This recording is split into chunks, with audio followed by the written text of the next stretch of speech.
देश में हम सब देख रहे हैं कि यहाँ पर अपराध लड़कियों बच्चियों के साथ हो रहे हैं, लेकिन ये भी एक सच बात है कि दलित समाज की बच्चियों के साथ और महिलाओं के साथ में अपराध होते हैं। तो जातीय उत्पीड़न भारत में ज़्यादा होता है।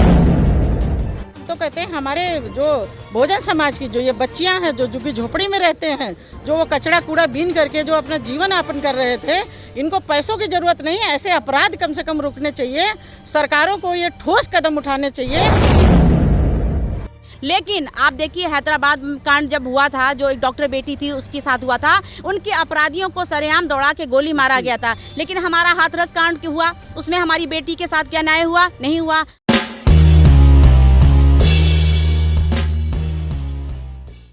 8 अगस्त है आज और देश की बेटी दिल्ली नांगल की बेटी को न्याय दिलाने के लिए, चूँकि आज 8 अगस्त है और बहुजन समाज ने दिल्ली बंद का आह्वान किया है। मैं हूँ इस समय, आप पीछे देख रहे हैं नई दिल्ली रेलवे स्टेशन, और मेरे साथ लखनऊ से आई है लक्ष्य की पूरी टीम। ये लक्ष्य की तीनों बहनें हैं, तीनों कमांडर हैं, पहुँची हैं दिल्ली आज दिल्ली बंद में देश की गुड़िया बेटी के लिए न्याय दिलाने के लिए। आइए जानते हैं, दीदी परिचय दीजिए अपना। मैं विजयलक्ष्मी गौतम, लक्ष्य कमांडर, भारतीय समन्वय संगठन लक्ष्य, लखनऊ से।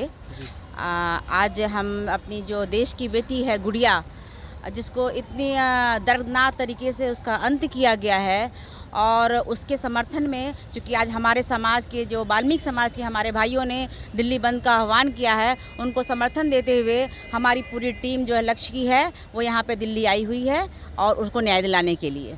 दीदी 7-8 साल लगे निर्भया को न्याय मिलने में, उसके लिए एक फंड सरकार आनंद फंड तैयार करती है, जो आज तक भी ऐसी बेटियों के लिए फंड आगे जो क्रेज करते हैं। पूरा देश स्तब्ध है कि 9 साल की बेटी से 4 दरिंदे ऐसी हैवानियत कैसे कर सकते हैं। लेकिन उसके बावजूद तमाम देश के संगठन जो निर्भया में या दूसरी बेटियों के मामले में आगे बढ़ चढ़ कर हिस्सा लेते हैं, वहाँ पर नज़ारा दिखते हैं। जी, मेरा नाम संघमित्रा गौतम, लक्ष्य कमांडर। ये जो 9 साल की बच्ची के साथ में सामूहिक बलात्कार, हत्या और उसको जिंदा जला देने का जो प्रकरण है, ये बहुत ज़्यादा शर्मनाक है। हम सब के लिए, पूरे देश के लिए, पूरी मानवता के लिए, और इसमें हम प्रयास करेंगे, प्रेशर बनाएंगे। हमारी पूरी टीम है यहाँ पर, दिल्ली की भी है, फरीदाबाद हरियाणा से भी हमारी टीम आ रही है, और भी हमारे बहुत सारे लोग हैं जिन्होंने फ़ोन किया, हमें कॉल किया हमारी कमांडरों को कि बहन जी आप पहुँच रही हैं, तो हम भी वहाँ पर आएंगे। तो वहाँ पर हम जाएंगे और ये प्रशासन में ये दबाव बनाएंगे, सरकारों में, कि इस तरीके के जो केस हैं, और ख़ासकर इस बच्ची की जो घटना हुई है, इतनी दर्दनाक मौत हुई है, इसके लिए फास्ट ट्रैक से जितनी जल्दी हो सके फांसी की सज़ा होनी चाहिए। दीदी, मुख्यमंत्री केजरीवाल ने 10 लाख का मुआवजा का ऐलान किया है, SC/ST एक्ट में मुकदमा दर्ज हो गया है, 4 आरोपियों को पकड़ा भी गया है। अब आप लोग किस लिए आंदोलन कर रहे हैं? पहले तो आपका मनोज जंथानी जी बहुत बहुत धन्यवाद। मैं देखिए राजधानी लखनऊ से आई हूँ और मैं 7:30 बजे मैं दिल्ली आ गई हूँ। ये भी राजधानी दिल्ली है, बहुत बड़ी दिल्ली है। और देखिए कि वाल्मीकि समाज की जो बच्ची थी वो पूरे देश की बच्ची थी, जिसके साथ शमशान घाट के पुजारी ने और उसके 3 साथियों ने बेरहमी से उसका बलात्कार किया और बेरहमी से उसको जला दिया। ये कितनी दुख की बात है। और अभी जो है बड़े बड़े नेता आश्वासन खाली दे रहे हैं, मुआवजा देने की बात कर रहे हैं। अब उन पे तो ज़्यादा हम कोई टीका टिप्पणी नहीं करेंगे, मगर हम तो कहते हैं हमारे जो बहुजन समाज की जो ये बच्चियां हैं जो झुग्गी झोपड़ी में रहते हैं, जो वो कचरा कूड़ा बीन करके जो अपना जीवन यापन कर रहे थे, इनको पैसों की ज़रूरत नहीं है। ऐसे अपराध कम से कम रुकने चाहिए। सरकारों को ये ठोस कदम उठाने चाहिए कि ऐसे अपराधियों को तत्काल इनको फांसी सुनानी चाहिए। निर्भया कांड में 7 साल लगे हैं, ये 7 साल का समय नहीं लगना चाहिए। अगर 7 साल तक अपराधी जो है जेल में बचते रहेंगे तो इसलिए जो है उनके हौसले बुलंद हैं। और इस तरीके से बार बार ऐसी घटनाएं हो रही हैं, चाहे निर्भया को ले लो, चाहे अभी 9 साल की बच्ची को ले लो। देखिए कि उसको जो है जिंदा जला दिया गया और उसके माँ बाप जब आवाज़ उठाए तो पुलिस वाले उनको उठा करके ले गए और थाने में उनको 12-15 घंटे रखे, बहुत टॉर्चर किया, माँ बाप को मारा और इस तरीके से घटनाएं, तो पुलिस जो है जो क्या कर रही है, सरकारें क्या कर रही हैं, इन पे जो है रोक लगाएं और इन पे ठोस कदम उठाएं। और देखिए ऐसी घटनाओं को रोकने के लिए क्या कदम उठाने चाहिए? देखिए, हम तो कहते हैं जो राजनीतिक संगठन हैं और जो सामाजिक संगठन हैं, ये सारे एक हो जाएं और इनको हर जिले में आंदोलन करना होगा कि ऐसे अपराधियों को तुरंत जो है सज़ा सुनाई जाए और वो भी फांसी मिलनी चाहिए। जब तक हमारे लोग एकजुट नहीं होंगे, एक साथ नहीं होंगे, एक बैनर के नीचे एक आवाज़ नहीं होगी, हमें तो नहीं लग रहा है कि अपने भारत देश में ऐसी समस्याएं ख़त्म होंगी। क्या फांसी और सज़ा ऐसे जो कुकृत्य हैं उनका एक आखिरी मतलब एक न्याय होना चाहिए, या इसके अंदर हम कुछ सामाजिक स्तर पर भी फेरबदल कर सकते हैं? देखिए, इतनी ये जो घटना हुई है ये बहुत ही प्री प्लान से हुई है। वो बच्ची अक्सर वहाँ पर पानी लेने जाती थी, उनको पहले से पता था। पहले से पता था। तो ये जो घटनाएं होती हैं या ये घटना जो हुई है ये बहुत ही रणनीति के तहत हुई है, सोच समझकर पूरे उन लोगों ने होश हवास में किया। और वो अपराधी आश्वस्त थे कि ये दलित समाज की बच्ची है, वाल्मीकि समाज की बच्ची है, भीख मांगते हैं इसके पेरेंट्स से, ये लोग हमारा कुछ नहीं कर पाएंगे, इस बात के लिए वो पूरे आश्वस्त थे।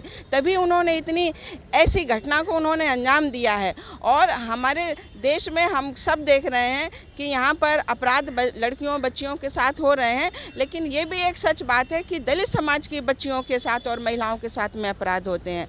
तो जातीय उत्पीड़न भारत में ज़्यादा होता है। तो ये जो जातीय उत्पीड़न ना हो, इसके लिए हम सब लोगों को एक होना चाहिए और ख़ासकर महिलाओं को तो एक होना चाहिए। इस मामले के सामने आने के बाद इन अपराधियों के 2-3 मामले और सामने आए हैं। उन्होंने पहले भी 2-3 बलात्कार ऐसे किए हैं। क्या कहेंगे ऐसी मानसिकता के ऊपर? देखिए, ये मनुवादी मानसिकता है। उन लोगों को पता रहता है कि जो बहुजन समाज के जो लोग होते हैं उनके ऊपर ये शोषण या अत्याचार करेंगे। इनके माइंड सेट होता है कि इनके ऊपर अत्याचार करना इनका हक है, तो इस वजह से वो शोषण या अत्याचार करते हैं या बलात्कार करते हैं। और इस बात का भी उनको पूरा शय मिला होता है कि अगर वो अपराध करेंगे तो वो बच के निकल जाएंगे, क्योंकि इनके लोग जो है शासन प्रशासन सत्ता हर जगह बैठे रहते हैं और किसी भी तरह का अपराध करते हैं, इनके अंदर किसी भी तरह का डर नहीं रहता है। और ये जो बलात्कार हमारे बहुजन समाज की बेटियों के साथ होता है ना, ये जाति की वजह से होता है। बलात्कार जो है जाति की वजह से होता है, ये मैं विशेष तौर से कहूँगी, क्योंकि आप देख रहे हैं जितनी भी ये घटनाएँ हो रही हैं सब हमारे बहुजन समाज की बहन और बेटियों के साथ हो रही हैं। और उसके बाद उनको न्याय नहीं मिल रहा है, उल्टे उनके परिवार वालों के ही ऊपर आरोप लगा दिया जाता है, भले ही बाद में प्रशासन लिपापोती करे। और अब तो ये चीज़ होने चलन चला दिया है अपराधियों ने कि बलात्कार करने के बाद, सामूहिक बलात्कार करने के पश्चात उन बच्चियों को जला के मार के सारे साक्ष्य मिटाने का प्रयास हर वक्त, वीडियो भी वायरल कर दी जाए। हाँ, नहीं, दहशत फैलाने के लिए। हाँ, इसलिए दहशत फैलाते हैं कि हमारे समाज के अंदर ये डर पैदा हो कि अगर कि हम गलत काम भी करेंगे और साथ साथ तुम्हारी बच्चियों को मार भी डालेंगे।